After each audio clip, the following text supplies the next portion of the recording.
Hi, my name is Price Connors, and I am actually the Director of History and Tours here at the Price Tower in Bartlesville, Oklahoma. And I am an architect and designer and love Frank Lloyd Wright and have for many years.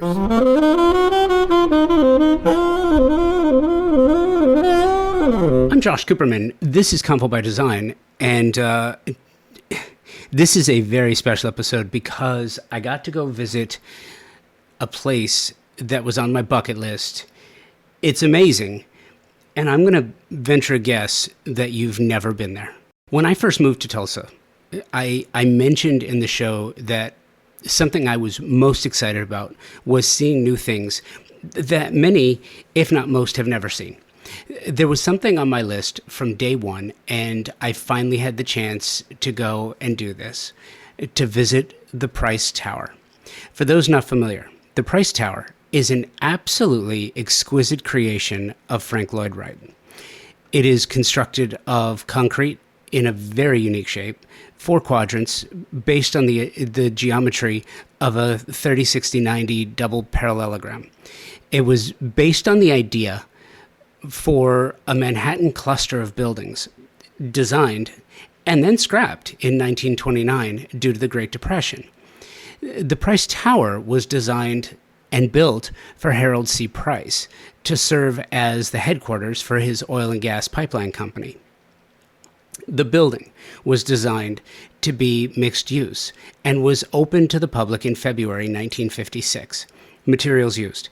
The building is primarily made of concrete, with heavy use of wood, copper, and other materials regularly found in Wright's work. Heavy use of copper, stamped concrete in Cherokee red can be found alongside the neutral wood, and use of greens and golds. The wallpaper was, as well as the fabrics, designed for Schumacher as part of his Taliesin line. It can be found, as well as his unique style of lighting and a significant amount of art, all present. There are unique pieces present that were designed and then sent to local companies to create. They include cast aluminum chairs by the Blue Stem Foundry. Mixed use. What makes this building unlike any other example of Frank Lloyd Wright's architecture? It's that this is a skyscraper. To be concise, it was his definition of a skyscraper, and others as the only one he ever built. Frank Lloyd Wright was interested in how people lived. His definition for a skyscraper was not dissimilar to how streets showcase horizontally in society. This was made to be vertical, and an accomplishment with similar purpose. A neighborhood, but instead of going horizontally, a neighborhood going vertically. As such, this was his example of a life-work environment and incorporated many floors to serve as separate zones for separate purposes. Because the building is supported by the 4 elevator towers and not the floors themselves, Wright was able to imagine the space almost like a tree, with the elevator columns as trunks, floors as branches, and copper installation as leaves. My experience. This visit was absolutely amazing for me. I received an incredible tour by a gentleman named Price Connors, and we later sat down with Price and I for an interview, which you're going to hear in this episode. If you check out the show notes, you'll find links to some Instagram reels showcasing video from my visit. Of note, check out how Frank Lloyd Wright wanted you to live in the spaces he creates. Check out the amazing views, and try to imagine, as I did, that you were in a treehouse, because that's how it feels. The day I visited, I learned that the building had been sold to Copper Tree Incorporated for the debt and a $10 million promise to refurbish the building. That's pretty cool. I had never heard of Copper Tree and thought, what a unique name for a company interested in refurbishing this particular building. Did a little digging and learned that Copper Tree is a relatively new company, an investment company created for the purpose of acquiring and preserving iconic buildings like the Price Tower. I sat down with Price Connors, as I mentioned, who is an absolute wealth of knowledge and who both gave me a guided tour of the Price Tower and sat down with me for an extensive interview about this truly unique and amazing project. I hope you enjoy hearing from Connors as much as I enjoyed speaking with him. For images and video shorts from my time at the Price Tower, visit us on Instagram at Convo by Design with an X. You're going to hear from Price Connors right after this. I am incredibly proud of Convo by Design in year 10, and I'm equally proud of my partnership with Thermosol. They've been presenting partners of Convo by Design for 3 years now, and there is a certain amount of pride that comes with saying that the show is presented by the company that is the best in the world at what they do. Thermosol engineers the most exceptional smart shower products and steam shower systems worldwide for a few reasons. They were the first company to design, patent, the technology here in the U.S. dating back to 1958. Thermosol, a U.S. brand, a U.S. manufacturer in Round Rock, Texas, employs an engineering team that designs, tests, and continuously refines the product. Their quality control team tests every single steam generator before it departs the factory. Who else does that? Nobody. I have had the pleasure of working with some world-class designers and architects who tell me, and you probably know this, that the idea of luxury has changed and continues to change, especially when clients want a spa-like bathroom. Steam is mandatory, or it's just not considered a luxury space. And if you want to add steam, you have one true option. It's Thermosol. And now, Thermosol, the industry leader in steam, bath equipment, and technology since 1958, is enhancing their already stellar family of products with new indoor and outdoor luxury saunas. Available in 3 design configurations, each sauna is handcrafted from clear Western red cedar or Nordic spruce, inspired by the brilliance of Northern European sauna technology and design. A luxury bathroom isn't luxury without steam. If you want luxury, you have one option. It's Thermosol. Check them out at thermosol.com and at Thermosol on the socials. The first thing I want to say is thank you. We just finished an absolutely incredible tour of this facility, this structure, this entity. Tell me something. As an architect, as a lover of great design, isn't it interesting that this building is sitting in Bartlesville, Oklahoma? Well, there's a very interesting story about that. Yes, it is quite unusual. But we have Bruce Goff to thank for that. Bruce Goff, who was the head of the architectural department at the University of Oklahoma for many years, was a great fan of Frank Lloyd Wright since he was a young teenager. And both Mr. Price's sons attended the University of Oklahoma. And Mr. Price asked his son Joe, would you ask Mr. Goff to design a building for me? And Mr. Goff said, I think you should call the finest architect in America, Frank Lloyd Wright. And that's the end of the story. You know what happened next. So it was very unusual because the Midwest has a very unique architectural history. They're very conservative, but yet there's people who allowed really wild architecture to happen. This building was a shocker when it opened in 1955. But Mr. Price was fascinated by architecture, as were his 2 sons. Mr. Price had had their original family home done by Cliff May, the very famous California architect.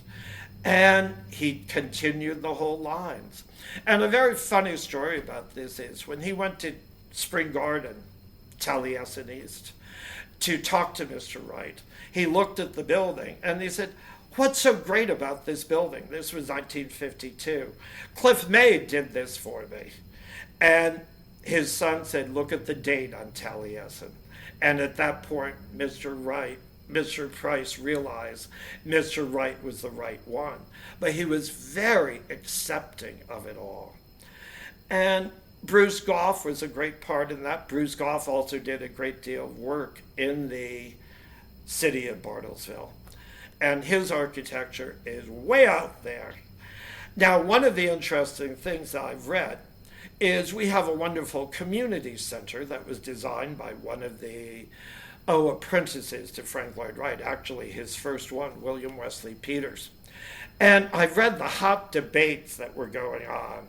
They wanted it to be like a church with a steeple, a typical brick construction.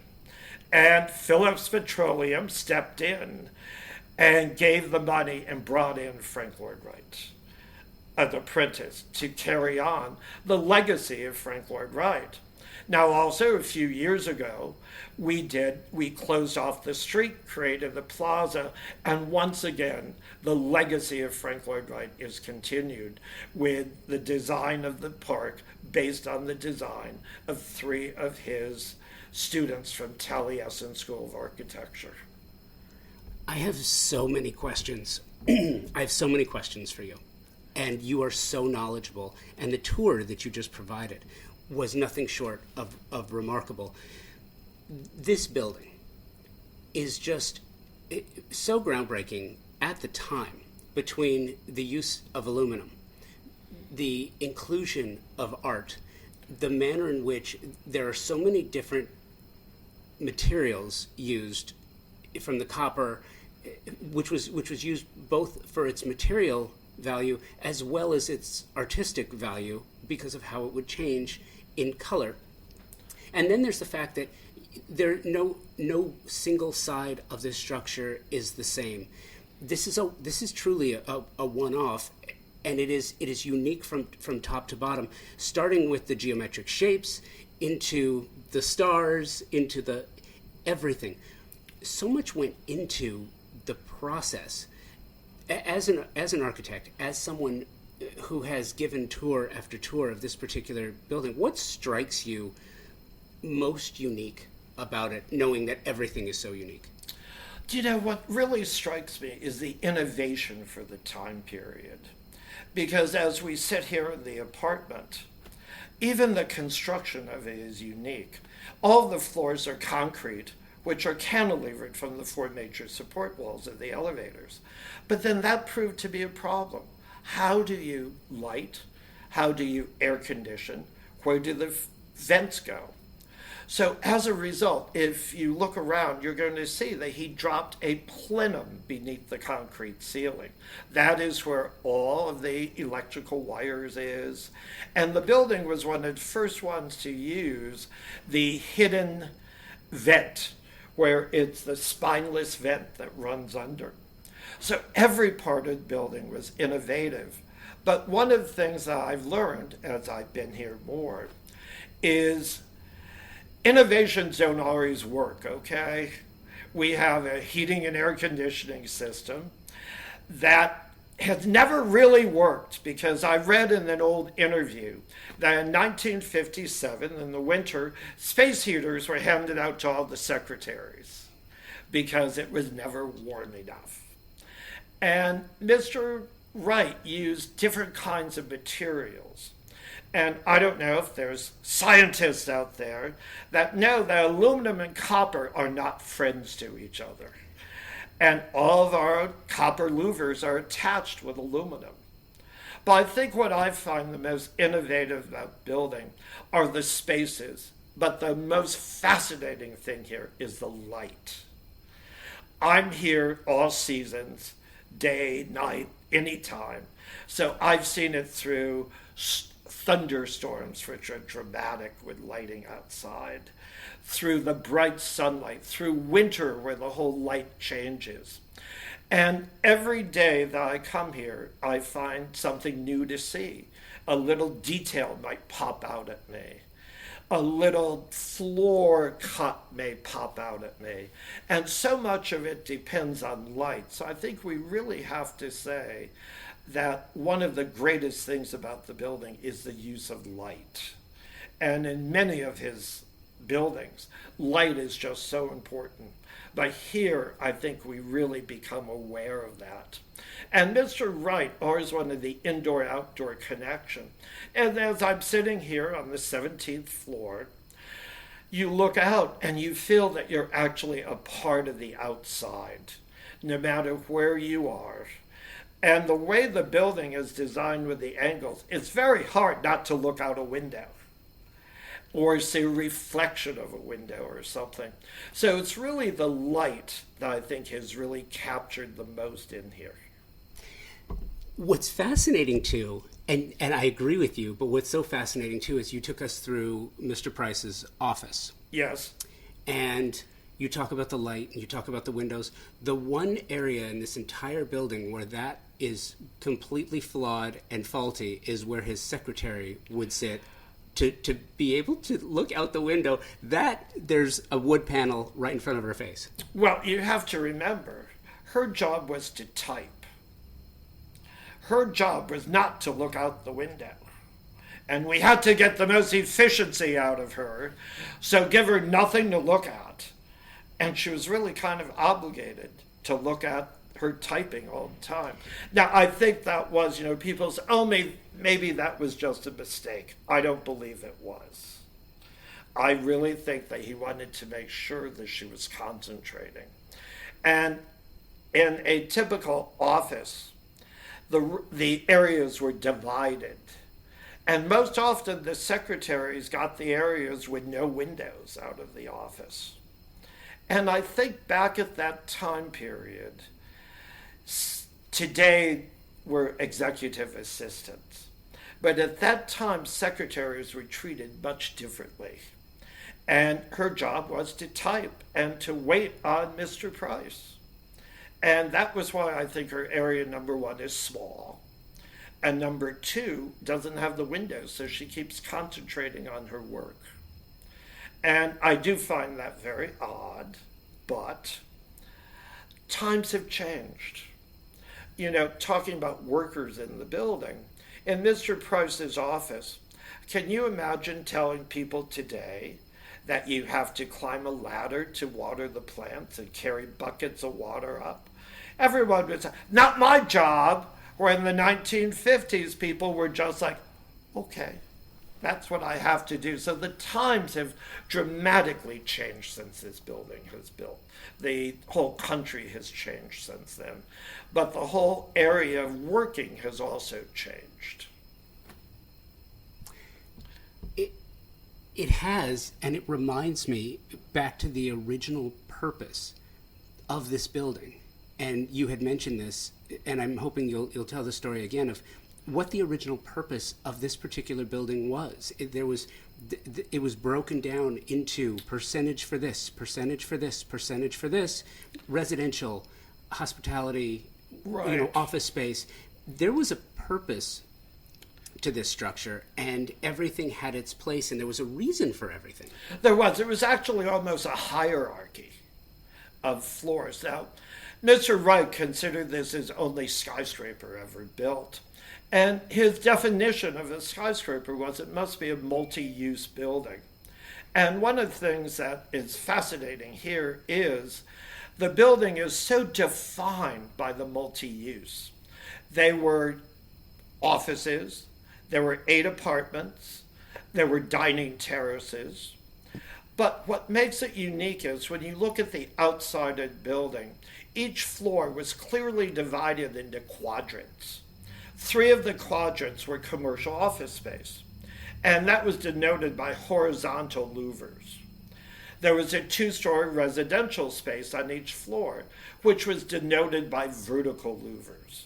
So Mr. Wright had this plan from the very beginning that you would very clearly see the definition in between, and the retail space was kept to the first 2 floors of the building.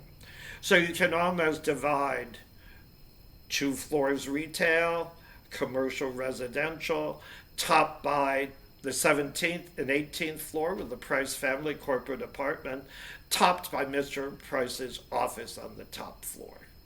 So there was a hierarchy as you went up. And the H.C. Price Company occupied the 11th through the 19th floor.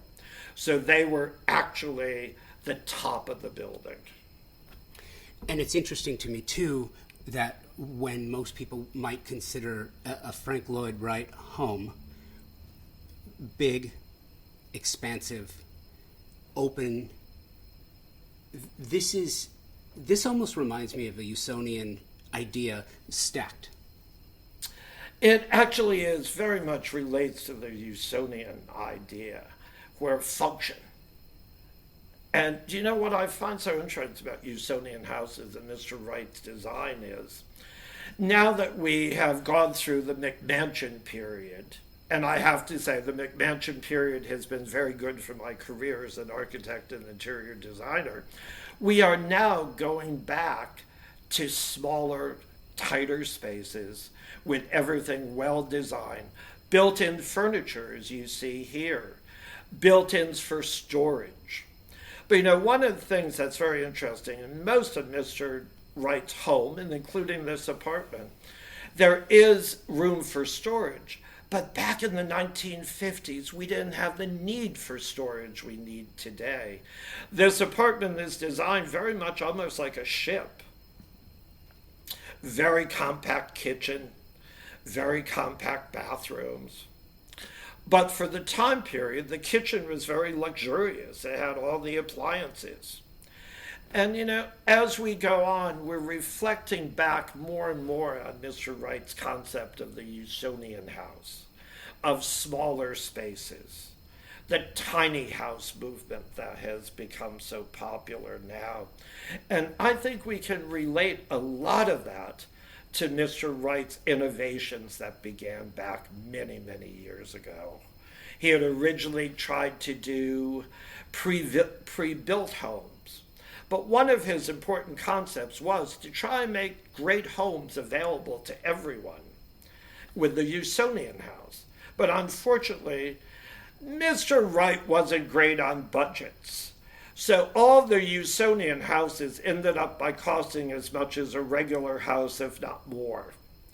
But the concept was there, and that concept was later developed, so it did prove to have homes for others. You're listening to my conversation with Price Connors from the Price Tower in Bartlesville, Oklahoma. We'll be right back. We are living at a time of incredible growth, both technologically and creatively, with respect to interior design, exterior design, and architecture. There is no question. There are companies thinking differently about the business of design and how to make products super serve those for whom they're being made. One of those companies, and one of my favorites, is Moya Living. Designer and fabricators of some of the most stunningly beautiful, incredibly durable, and highly functional kitchen, bath, and outdoor kitchen cabinetry on the market today. Powder-coated steel with stunning lines, vibrant colors to fit any design style or aesthetic. A history of designing cabinetry for the scientific community, so you know it's been tested in some of the truly the most harsh conditions available. Moya O'Neill is the CEO and founder of Moya Living. She's the inspiration behind the design. Designers, their specification process is so simple. It will make your job so much easier. Check them out online through the socials at Moya Living, their website, moyaliving.com, and in the real world, their live kitchen showroom in Fountain Valley, California. The Institute of Classical Architecture and Art Southern California chapter is a forum for professionals in the industry and enthusiasts to come together, share their love, and show their commitment to the timeless principles of beauty, proportion, and observation that are embodied in classicism. Their members include renowned architects, designers, landscape architects, builders, students, artists, and creatives from every walk of life. It's a wonderful organization designed to celebrate the unique regional identity of Southern California and help develop the careers of the like-minded. If you're interested in joining or would like to learn more about sponsorship and support for the ICAA Southern California chapter, please email me, convobydesign@outlook.com. So it's an interesting idea, and also what it makes me think about is the idea of the Usonian house. If you look, and I get the idea was there, and if you look back at the Wallace Neff Bubble House, someone who too specialized in big, grand, completely different style, and then the Bubble House where, you know, the plan was for all of these returning GIs from World War II to have a place to live, and I believe he wound up dying in the very last one, which, you know, to me always just seemed not to minimize it, but it was the idea of basically taking a swimming pool and turning it upside down, you know, and having that idea and then compartmentalizing it into spaces. The idea, the philosophy behind that is very present in the Price Tower. Absolutely. We also talked about, you and I had a brief conversation, the elevators are extremely small, which goes to the idea, right, that and you explained it beautifully, I don't want to jump on your explanation, but that elevators, walkways, stairways don't get a lot of space. Not at all. Mr. Wright really felt that some areas just did not need space. And one of them was elevators. That was merely a way to go up and down. Staircases should not dominate a building. And the staircase here is a little bit difficult to go up and down, shall I say. Kitchens were small, but very efficient. Bathrooms were small, but efficient. And I think what is very strange today to people is how small he kept bedrooms. Bedrooms were meant for sleeping, and sleeping only. And Mr. Wright designed each one basically to just hold a bed, a chest of drawers, a night table, and that was all you needed. Now, at the time the Price Tower was built, of course, space needs were much less than they are now. The average American home, when this building was built, was about 1,000 square feet. The average American home today is 2,400 square feet. So our idea of space has changed dramatically. Now, one of the things that is one of my favorite things in a Wright building, and particularly this building, is his repetition of detail. The details follow through so well.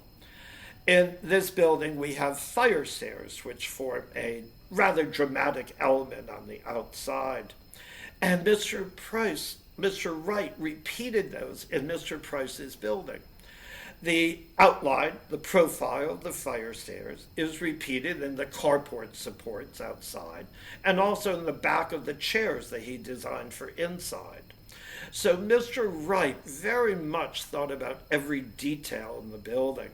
One of the details I particularly like is a design called the bean sprout that Mr. Wright designed to symbolize new beginnings. And this building was a new beginning. It was his first skyscraper.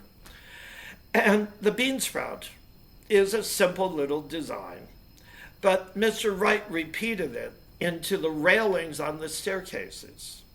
Now, most of these details are not really visible to you when you first come in. You have to really study the building. And one of the most interesting things is, as you study the building, you learn more and more about Mr. Wright's attention to detail. Just that little detail of repeating the bean sprout as a railing is a fantastic way of repeating a repetition of something in the building in a new way. And what I love about that, too, is, you know, Frank Lloyd Wright had received a reputation for being prickly, very prickly. You know, if you've ever seen the Mike Wallace interview.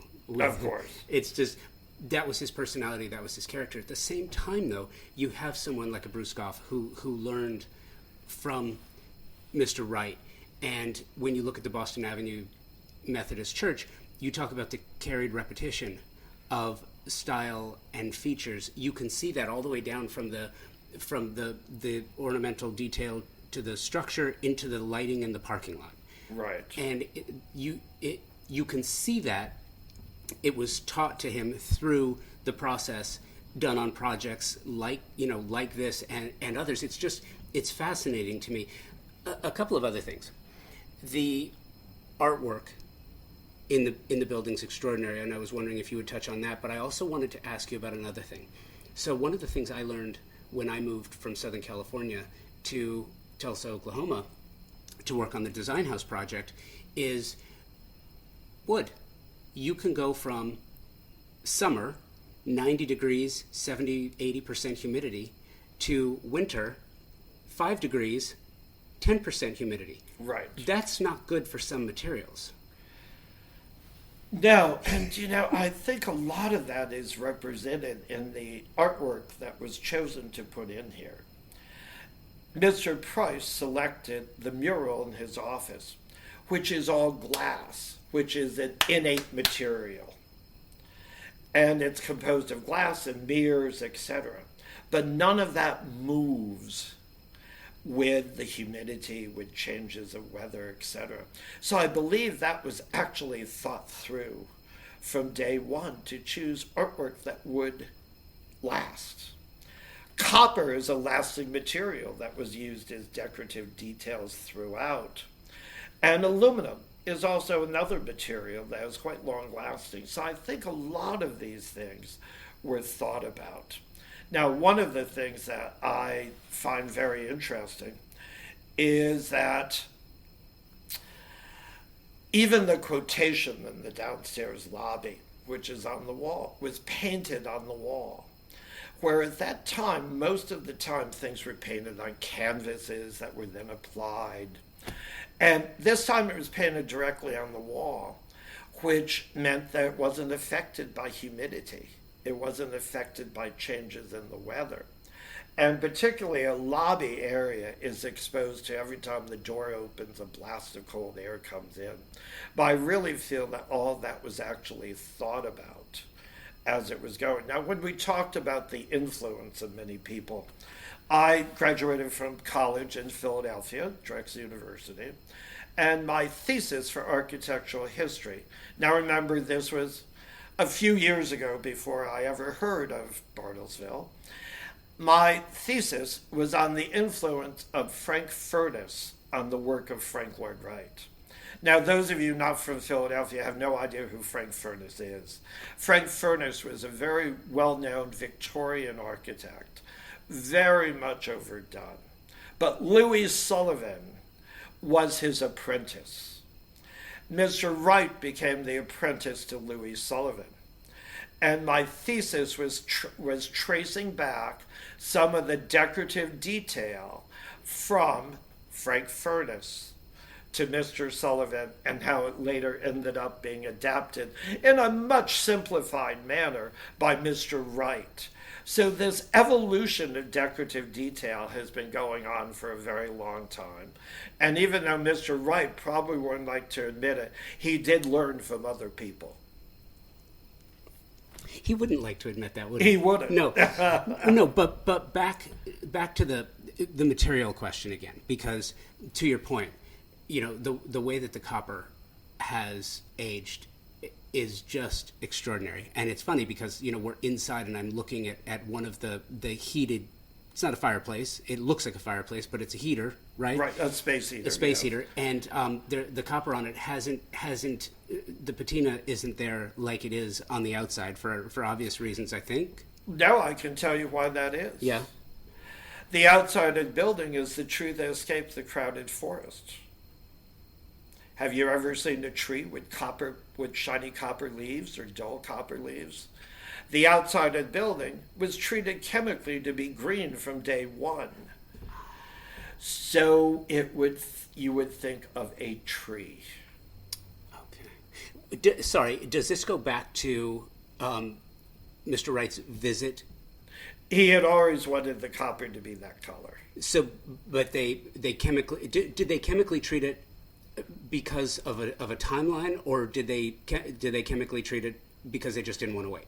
Well, do you know what? You think about Mr. Wright and his very particular way of doing things. And he wanted it done now. Well, he wanted it done then, but copper on the north side of a building doesn't turn the same color as copper on the south side of a building, or on the east or the west. It doesn't turn evenly. You know what's interesting to me about that is, as a perfectionist, that I totally get that, but also as someone who puts so much time and energy into bringing nature into the process of the design, isn't that almost like a wabi-sabi-esque idea where, you know what, it's going to be a different color on the north than the south, the east than the west, because nature's different?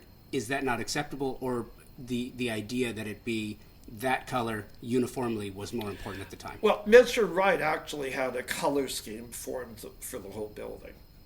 It was turquoise, which is what he called the copper. It was the browns of the copper untreated, the wood tones, and then it was the red of the floors, accented by silver, which was the aluminum. So this whole color scheme was worked out for both the interior and the exterior. And it was necessary to get the copper that color to make it fit in with everything else. And by the way, I'm going to check the angle to see. You can almost, I'll have a picture of it on Instagram. You can see the color palette represented in the work behind you. Right.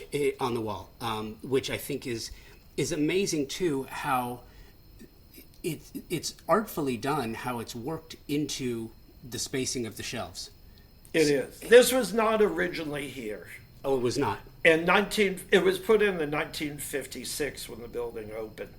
But when the building was first done in 1955, when this apartment was first completed, there was actually an Asian gold leaf screen there. What was the influence for that? Well, Mr. Wright always had a heavy Japanese influence in everything that he did. And it's been said that he made more money buying and selling Japanese prints than he ever did architecture. So at the time that the building was done, now remember, this was only for about 1 year that it was decorated like that. We had the Asian screen on the wall here, and the windows, rather than the fabric that you see here, was a translucent silk. Now, those of you who may know Oklahoma know that we have a sun that is very intense. Within a few months, the silk was hanging in shreds. So it was changed to this much bolder color scheme in 1956. Now, I will tell you a funny story about this mural. Mrs. Price was not a great lover of everything that Mr. Wright did. And she didn't like the colors in this mural. So she painted over them in the colors that she liked.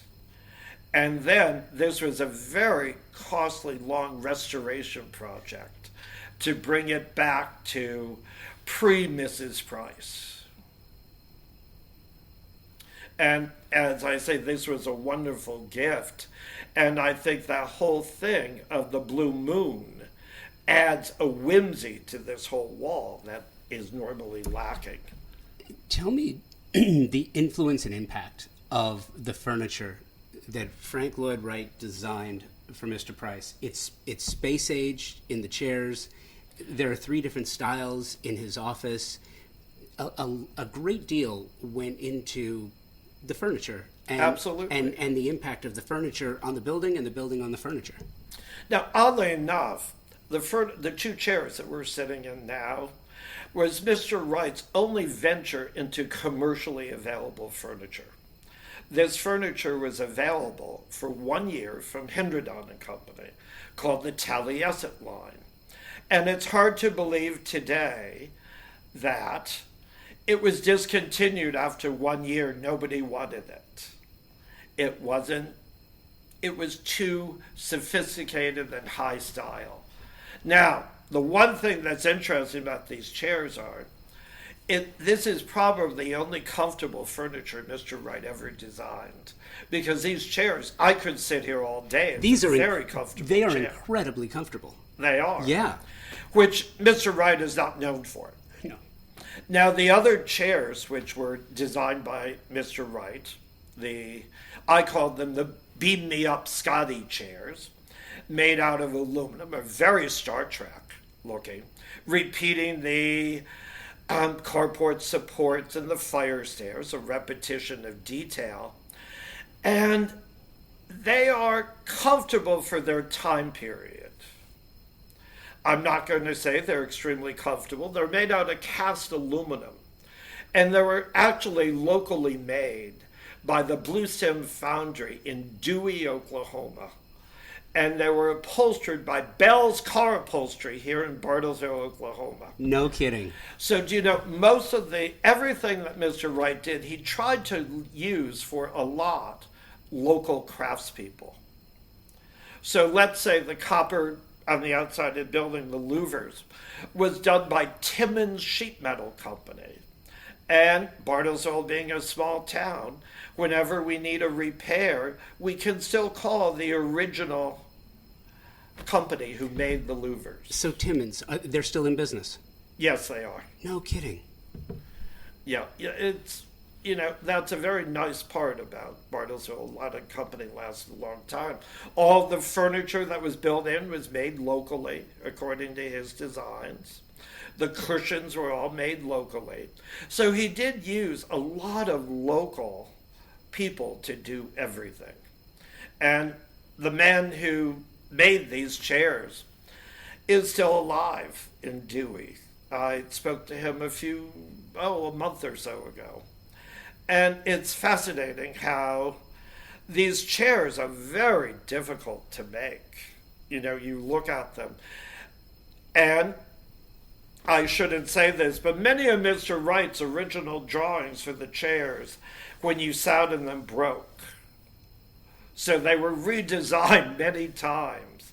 And Mr. Price did complain about that.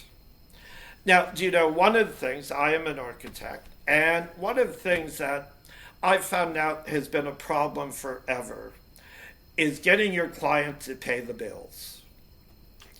Now, Mr. Price had originally agreed with a signed contract to pay $1.2 billion for the building. Well, the contract, it went to 2.4. And Mr. Wright sent a bill for the full amount of his architectural commission on the full budget. And Mr. Price wrote back to Mr. Wright saying, I'm only going to pay you on the agreed upon budget for the Price Tower, for the home for my son in Bartlesville, and our home in Arizona. I'm not paying you on the full budget. Now, I've never heard the final result of this. I talked to both of his sons when they were still around. They didn't know anything about this, but we found these letters in the collection of the Getty. I don't have the answer to them. The sons knew nothing about this fight going on. But Mr. Wright did write back at one point, I never thought I was such a bad judge of character. I expected to be paid. And Mr. Wright did expect payment, and then he finally wrote a letter saying, if you don't want to pay me my bill, give me $50,000 as a donation to the foundation that I want to begin. I never knew whether that went on or not, but they continued to be friends. So I assume somewhere along the line, the financial issues were worked out. A financial fight. That's a great story. There's a lot of, and I think that's what's so interesting that most people don't realize is that it's not about a building. It's not about a structure. It's not about the materials. It's not about where it is. It's architecture's a language. It is. Design is a story. It's a narrative. And if you look at the rare combination of the story and the narrative and the language of this particular building, it's so rich. It's so rich and specific. It's not just the richness of the architectural being, but it's the stories. It's the stories of the chairs and Dewey and the material for the chairs. I believe you mentioned that it was part of from the Schumacher collection for Frank Lloyd Wright, and the paint collection, that has Frank Lloyd Wright red. It's just it's so deep and rich in history, and that's what I hope carries through. What is the future for this building? Do you know what we have had great financial difficulty over the past years due to changes in Bartlesville. And we recently sold the building to a company called Copper Tree, which is a company based here in Bartlesville. And they have promised to put over $10 million into the renovation of the building and the repair. So all I can say is I have tremendous great hopes for the building to survive for another 67 years in the way it is now, and hopefully way beyond that, and ours be a tribute to Mr. Wright and to Mr. Price. I'm going to go off the topic for just a little bit, if I may. Love it. Yeah, absolutely. I have to explain to you a little bit about H.C. Price. He was born in Washington, D.C. He came here. He was really a self-made man without a great deal of money. He began his business on $2,500. But one of the things that H.C. Price was always interested in was giving back to the community. One of the reasons why this building was built, he saw this as a gift and a legacy to Bartlesville. And this was one of the reasons why he built it. He always meant it to be a gift to Bartlesville. Now, if you go around town, we have a park called Sooner Park with a wonderful play tower by Bruce Goff. That park is on land donated by the Price Foundation.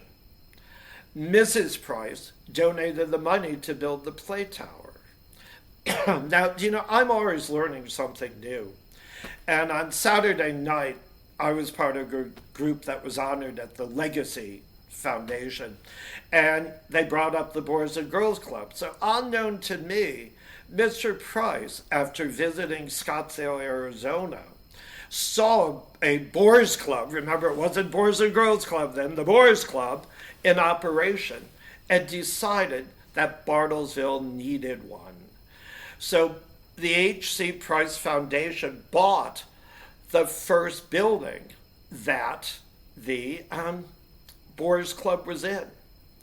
They were in the old Nazarene church for 2 years. And then Mr. Price bought the land where the current Boys and Girls Club stands, donated it to them, and donated $75,000 toward the building of it, and served on the board for many years. And he was also very involved with many other things. But I really feel that truly one of the important parts of this building was H.C. Price giving back to the community. And that's really important. And this is probably a great place to sort of wrap this up, is the richness of the campus. And that came from the richness, not funding wise, but a giving back of the community. Absolutely. Bartlesville, if you walk around this, if you look at the campus that this building stands on, there's an open park, there's a stage, there's a community center with a gorgeous facility, and that's not it. Tell me again about the opera and the arts that are here in Bartlesville. I think that it's a fitting place for a building like this, because if you talk to people in New York City or Los Angeles, you say, is Bartlesville, Oklahoma, an arts community? Is it a community of giving back? Is it what it actually is? You'd get questions. People wouldn't know that. So I think to have it here brings the kind of attention that maybe Mr. Price wanted. Well, I think what really has to happen is people have to realize how much the community gives, because it's hard to believe in a town of about 36,000 people, we have 400 nonprofits. Isn't that an unbelievable number? Yeah, it is. And, we're giving to all of them. And we have one of the country's longest running music festivals. In 2 weeks, we begin the 39th season. A symphony orchestra, a civic ballet, a choral society, children's music theater, which is relatively new, but it has produced a number of people from Bartlesville who have gone on to be on Broadway. One of them was the star of Wicked. One of them was also a star of the Carole King musical. So we are always looking to the future of really continuing the education.